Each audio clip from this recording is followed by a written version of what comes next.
boom! Down pops the uterus. Hello, everybody. Hi, Dr. Nick. Hello, friends. Welcome back to another episode of Brain Blaze. As always, I'm your host, Simon. Welcome to what we do here. One of my writers, in this case, Dave. Thank you, Dave. Much appreciated. It's written me a script for serious diseases which no one ever actually had. Well, if they never had them, I guess you can stop watching right now. Thank you for being... No, please keep watching. This video needs to be at least 8 minutes long so I can insert and stuff the f***ers in there, those mid-roll ads, and make some money, baby! The dance of capitalist superiority. And also watch time, percentage view, all of those important YouTube metrics which keep me nice and happy. And also you, dear audience, nice and happy, because when I'm happy, I make more videos. What are we talking about? Let's go! During 2002, I was the instigator of a practical joke that got a little bit out of hand. My next door neighbor at the time, a lady who, shall we say, will at no point be going on masterminds, and unless the topic is local gossip, oh, she's not very bright, is she, Dave? Is that the polite way? It's not polite at all, though. You've kind of been like, let's just say she's really f***ing dumb. It's like, well, you know what? It's like whenever someone says, no offense, but. No offense, doctor. Meaning the opposite. It's like, bro, you don't need to preface it like that. You're obviously going to offend me. It's fine. Just go for it. You just, like, why couch it like that? It's completely unnecessary. Just be like, hey, kid. And I'll be like, yes. Mr. F***head here. Well, she had a reputation for believing anything that anybody told her as long as they said it in a confident enough way. Don't you worry about Planet Express. Let me worry about blank. I can do that. I can play that game. You play that game. What should we make up? Yeah, no. I have been to the moon. Like, you just say it with confidence. Say it. Just anything. Feeling bored one day, I decided to test this theory. Having just learned how to use Microsoft Publisher. What? What is that? I quickly... Dave, what is this? 1993. I quickly put together a fairly realistic warning leaflet and posted it through a door. Unfortunately, although I searched and searched through my old hard drives, I no longer have a copy of this leaflet. But the first paragraph went something like this. Dave, if you've been holding onto hard drives from 1993, I'll be like... What the f*** does that even plug into? You'd go to plug it into your computer and be like, USB-C... No. USB... No. Any USB? No. Serial? Yes, but no. Oh, God. It went like this. We regret to inform you that due to mass contamination at the central storage facility, almost every roll of toilet paper in the country has become infected with a bacteria that can cause a condition known as TSPS. Fortunately, this bacteria is extremely susceptible to low temperatures and can be easily killed off if you place your toilet rolls in the freezer for 12 hours before usage. This is the sort... You wouldn't be getting a leaflet through your letterbox about this. You'd be hearing about it on the news. It would be a big deal because everyone would be freezing their toilet paper. There'd be industries of people freezing toilet paper. I went on to explain in great details the danger of TSPS, or terribly sweaty posterior syndrome. Swamp ass. But as I expected, she never read that bit. Assuming that everybody in the neighborhood had received this leaflet, she not only started to store her toilet rolls in the freezer, but also would tell everyone she met that she thought it was disgusting that toilet paper was not being recalled and that everybody really should get their money back. Even better, it's toilet paper. How much is toilet paper? It's not expensive. Like, what are you going to do? Go back, oh, yeah, I'd like my money back on this toilet paper. Okay, here's 20p. How much does toilet paper cost? I don't think it's expensive. What could it cost? $10? You've never actually set foot in a supermarket, have you? Oh, now, before we continue with today's video, let me tell you about our longtime sponsor, friend of the show, Squarespace. Squarespace is an amazing all-in-one platform which is perfect for entrepreneurs who want to shine online, or maybe you're not an entrepreneur, I don't know.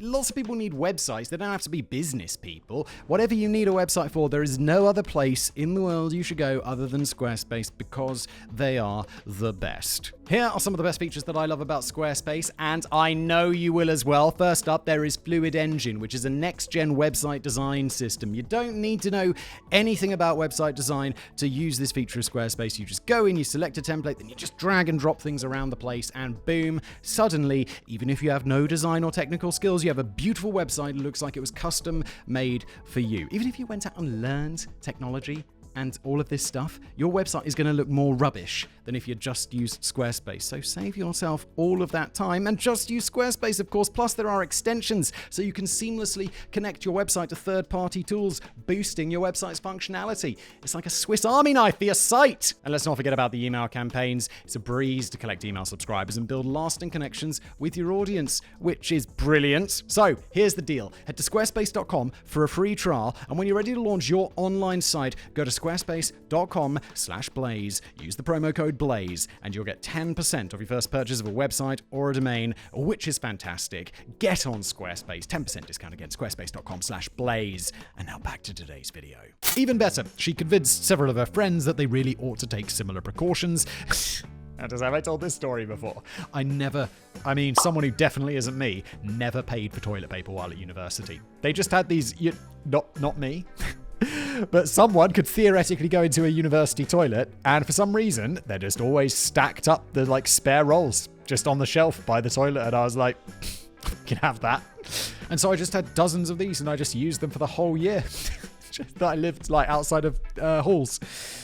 Don't know why anyone ever paid for toilet paper when you could just steal it from the university. Not me, obviously. I never did that. Someone who I knew who isn't me. Even better, she convinced several of her friends that they really ought to take similar precautions. See what I mean?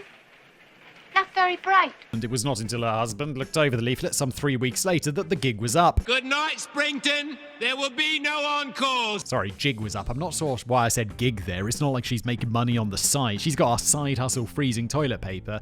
Wait, so her husband didn't notice for 3 weeks that there was toilet paper in the freezer. What are you doing? You never going in the freezer? You never want some ice? Ice cream? I don't know. Prepare a fucking meal? Like, what are you up to? Mr. whatever your name was. Oh no, we didn't know the name because Dave's probably not mentioning her because this isn't a public person, it's just his random neighbor who was dumb. And remember, mud spelled backwards is dumb. I still remind her about the dangers of TSPS whenever I run into her at a barbecue. Now, this fake disease only affected a few more of the gullible people in my neighborhood, but after I stole this script idea from Danny while he was busy plotting an escape attempt, I got to wondering if there were any similar diseases out there that had convinced a bigger group of people. So, let's take a look. This was the introduction, Dave! 5 minutes, Dave! So let's take a look at some of the serious diseases which no one ever actually had. Vincent Giganton, the elaborate ruse of the Oddfather. Full credit, I stole this title from All That Is Interesting. allthat'sinteresting.com. God damn, that's hard to read when it's all lowercase. Perhaps a little bit lazy of me, but it was much better than anything I would have ever thought of. Working for the mafia is, by its very nature, a dangerous job. However, it becomes so... How did you steal this from them? Did this happen or didn't it happen? I mean, it's not a real disease, but did All That Is Interesting make this up? All That's Interesting. However, it became slightly less dangerous, especially from a legal standpoint if you are successful in convincing both parties and both police and prosecutors that you're mentally unstable. For many years, Vincent Gigante was able to do exactly that. Born in New York City in 1928, Gigante, the son of hard-working parents, dropped out of school at the age of 16 to become a professional boxer. By all accounts, he had the potential to go far with this pursuit, winning 21 of his 25 fights. Unfortunately for him, he was taken under the wing of a rather dangerous mentor, mafia boss Vito Genovese. Eager to please the older, more powerful man, Gigante would do absolutely anything asked of him. So much so that by the age of 25, he'd already been arrested 7 times. Yeah, it's like when your boss is a mob boss, you're like, oh no. There's gonna be crimes. Why just carry on with the boxing? It seems you're rather good at it. Why do you need a mentor who's a mob boss? But you know what a more useful mentor would be? A fucking boxer. By the mid-1950s, Gigante had become a full-time mafia enforcer and loyal servant of Genovese. So, when Genovese was beaten to a promotion by Frank Costello, Gigante was more than happy to help. At the risk of turning this into a history of the American Mafia video, Gigante tried and failed to assassinate Costello. Oh, when you aim at the king, you better not miss!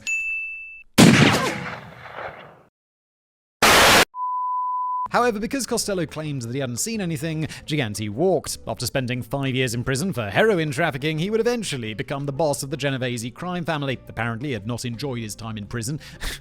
What? Really? That's surprising. I'm surprised he did enjoy his time in prison. It's prison, Dave! I was in no rush to go back there, so he devised an elaborate ruse. I have a cunning plan. Yes, perhaps, but I think I may have a more cunning one. Well, mine's pretty cunning, my lord. Yes, but not cunning enough, I imagine. Well, it depends how cunning you mean, my lord. Well, I'm pretty damn cunning. How cunning do you think I mean? Well, mine's quite cunning, my lord. All right, then let's hear it. Let's hear what's so damn cunning. Although behind the scenes, he was the leader of an incredibly successful criminal enterprise, at its peak bringing in approximately $100 million a year. God damn! Like, in 1920s money? Fucking hell. I mean, that's a lot today. When it's like, yeah, it's a lot of money, and then you realize it's back in the day, and then you think, oh my good lord, that's a lot of money. That's billions today, easily.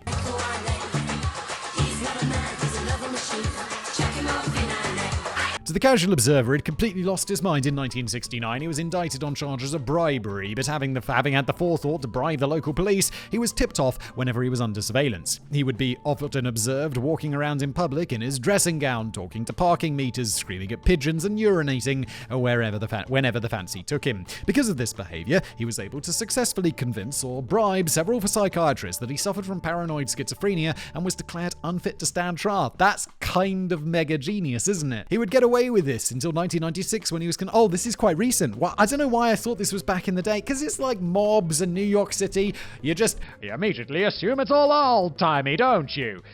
But like, okay, fine, 99. For some reason, it's just there's the whiplash of me. Suddenly I'm in the past, but not like crazy far past. When he was convicted of racketeering and conspiracy to commit murder. Cello Scrotum.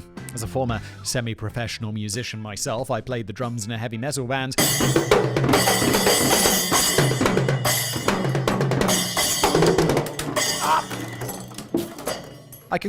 When does a musician become semi-professional? Is that like when you get paid a little bit? I now want 5 exposures per week. I'm not sure that would work. Who cares? You're not paying me anyway, right? Because like professional musician to me would imply that that's how you make all of your money. Like, you're not like, yeah, no, I'm a professional musician, and also check out Boy at Sainsbury's. You're making, like, then you're just an amateur musician. Maybe you'd be semi-professional if you're making a bit of money. I don't know. Dave, tell me. Comments, tell me. I can quite happily confirm that there are many, I would describe myself as a professional YouTuber, but if I just played games and recorded it and put it on internet, I just call myself a YouTuber, don't I? I don't say professional. Because have you seen me? I don't know. I don't even know where I'm going with this. I'm sorry, Dave. You were a semi-professional musician. Why do I have to rag on you so? Carry on! I can quite happily confirm that there are many injuries that it's possible to sustain while maintaining a busy playing career. Splitting my knuckle open on a cymbal and having to play the rest of the gig with blood running down my arm. That is the most metal thing I ever heard in my whole life. High five. Falling backward off a stage after having one too many pre-performance drinks and early onset arthritis in my hands from never holding drumsticks properly are all things that have happened to me. Holy shit. It sounds like that Whiplash movie. He's like playing and his hands are fucking bleeding. He's like, it's not my tempo. It's not, there's a great movie. It's not my tempo. And it's just like blood everywhere.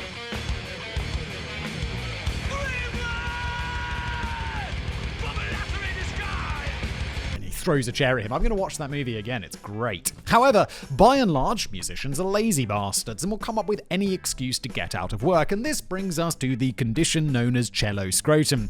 In 1974, a letter from Elaine Murphy was published in the British Medical Journal. This letter warned of a painful and dangerous complaint that affected cello players, more specifically the scrotums of cello players. That sounds a bit sexist.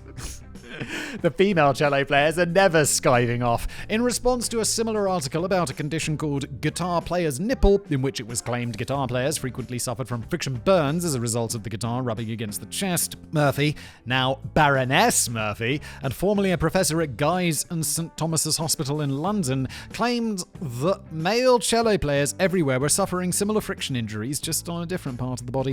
What? In a more recent interview, she claimed that her and her husband, who actually signed the letter, had no idea that it would ever be published. Anyone who has ever watched a cello being played would realise the physical impossibility of our claim. Yeah, but most people, I'd watch I'm not watching a cello being played right now, obviously. I'm here telling you about this scrotum stuff. But I have a video playing in my mind of someone playing a cello.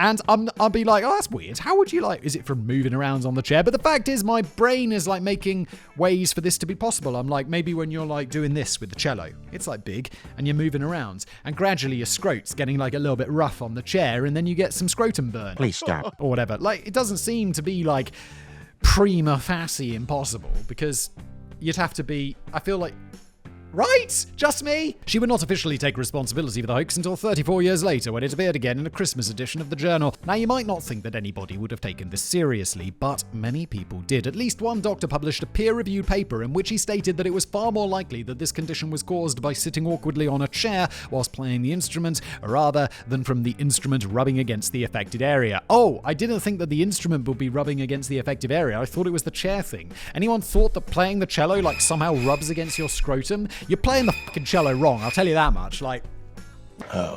What's that? Don't... Steady on, whistle.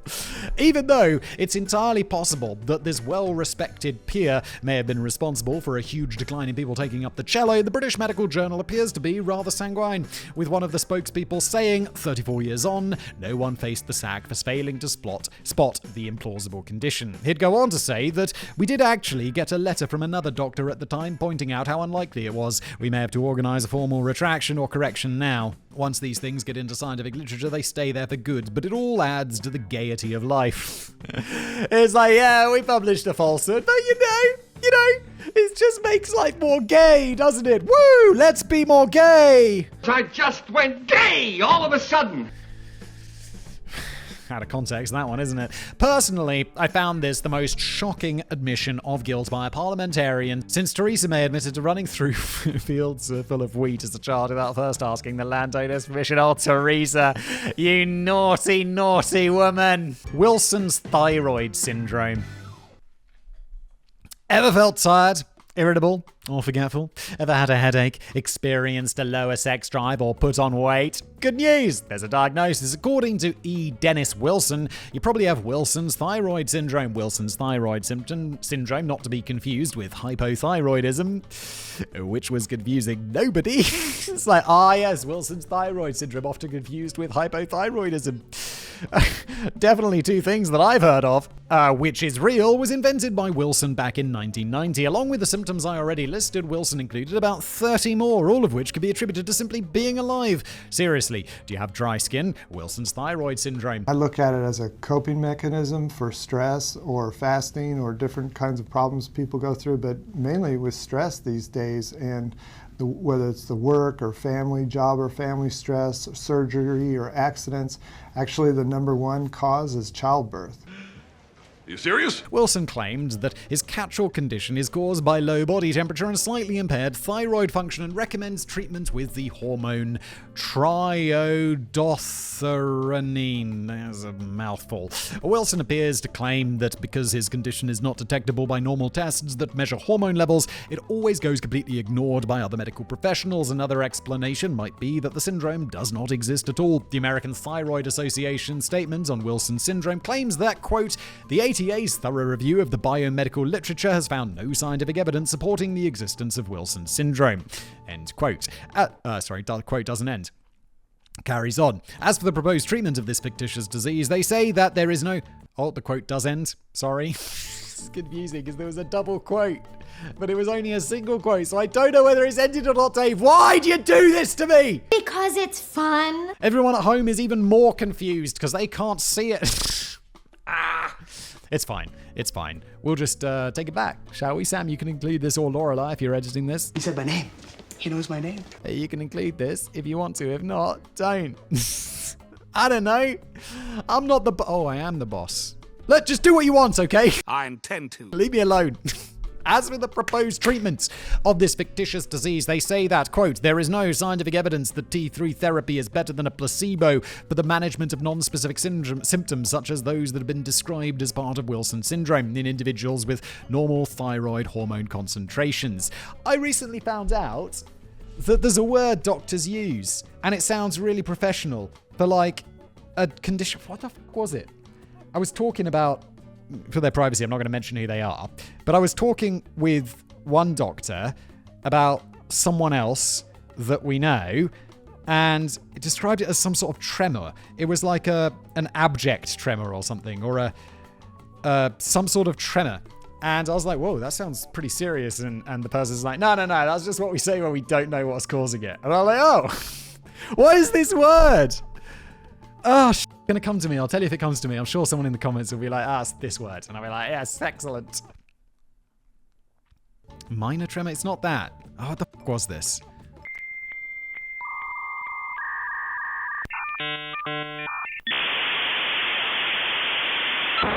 I don't remember. Let's move on. But perhaps the most damning indictment of Wilson came in 1992 when the Florida Board of Medicine issued him with a 6-month suspension of his medical license, a $10,000 fine, and insisted that he submit to psychological testing, a somewhat lenient punishment for attempting to invent a condition to gain medical notoriety. Candidiasis hypersensitivity.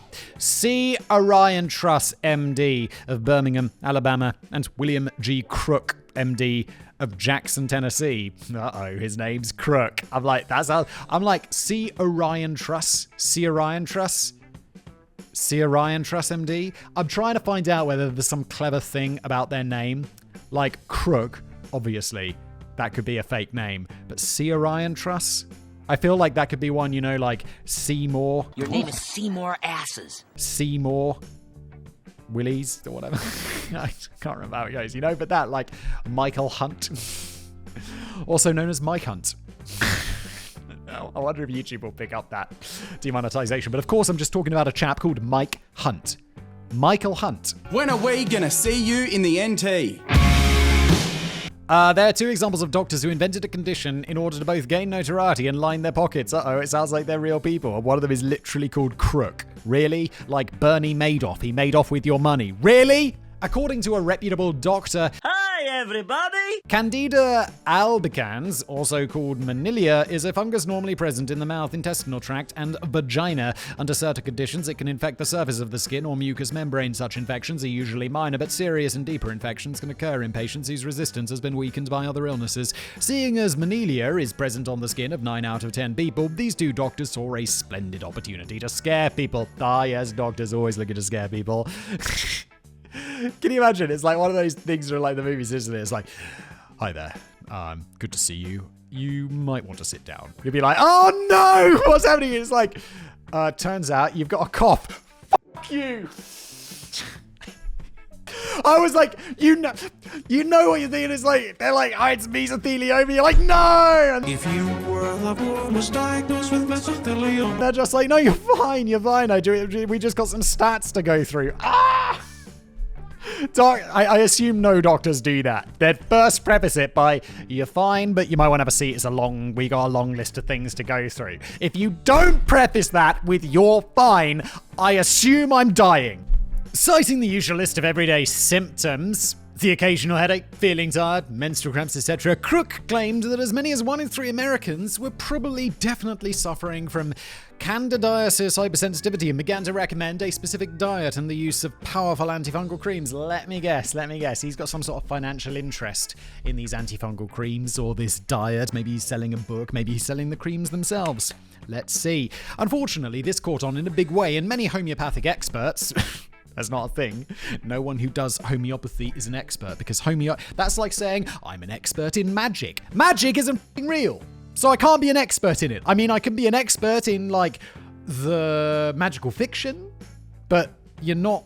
There's no homeopathic experts. If you are a homeopathic expert, you're not. Those who often do a significant amount of good for those who are not actually ill...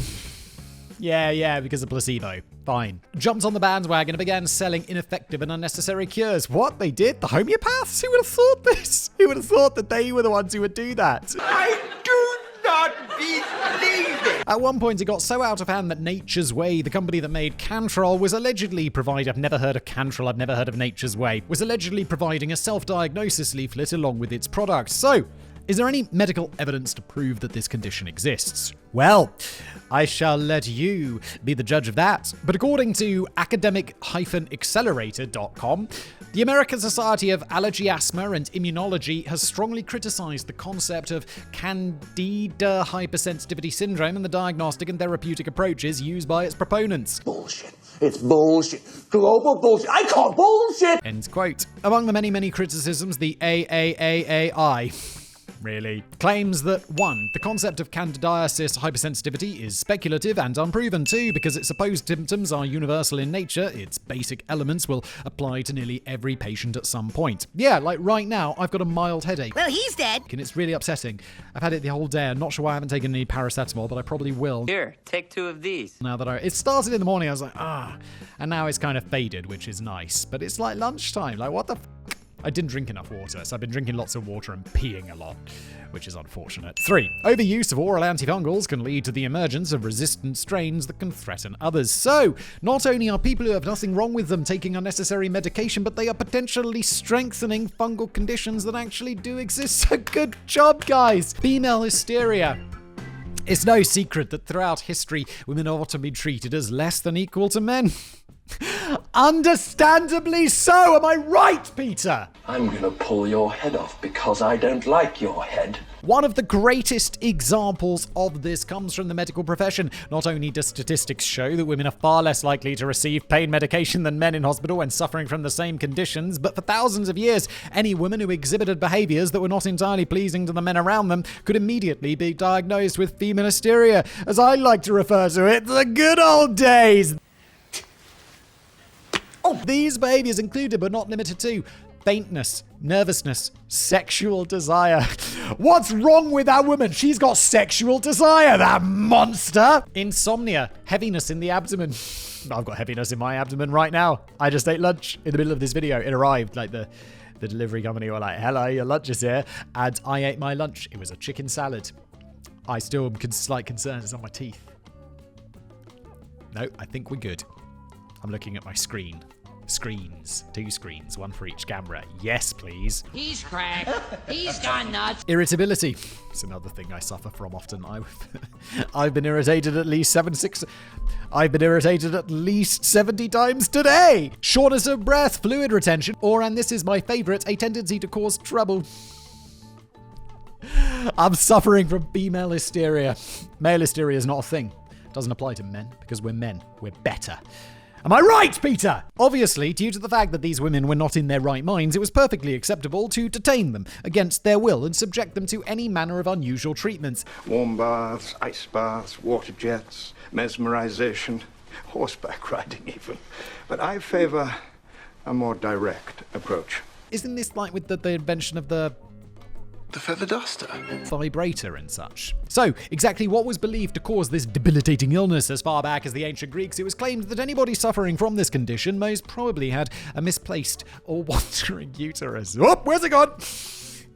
I don't think the uterus wanders. It's a uterus.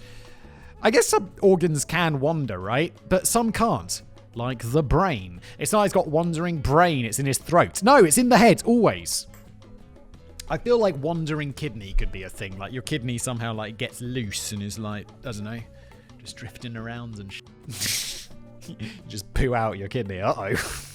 I don't remember eating a kidney. I said Kittles, diddle I? In fact, the term hysteria itself stems from the Greek word hysterica, meaning uterus. Treatments varied widely. Ask your doctor about cocaine. A woman who was believed to be carrying her uterus too high in her body would be treated by a doctor who would, according to the translated text from the time, place malodorous and acrid substances near the woman's mouth and nostrils. Ah, yes, always does a treat for moving the uterus lower, while scented ones were placed near the vagina, of course. It's like some here, some flowers there, and boom!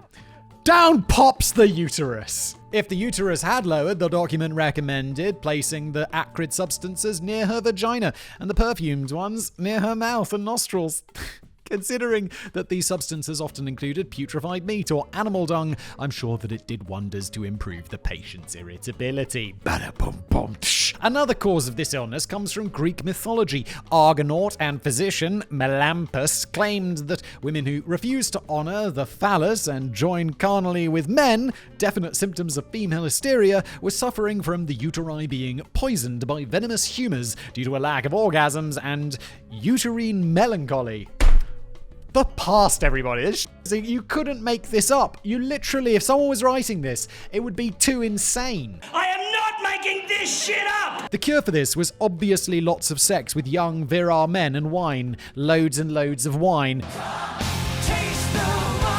While we might laugh at this today and say something along the lines of the past was the worst, did already, female hysteria was used as a blanket term to cover many instances of mental illness until far too recently. While hysteria is a very real thing, men using it to diagnose and detain any woman who refused to have sex with them on a regular basis has not, nor will it ever be, any justification in medical science. And on that less than cheerful note, it's time to bring today's episode to a close. We suddenly doing outros now, holy shit. Okay, episode over. Thanks for being here. Yes? Mr. F***head here.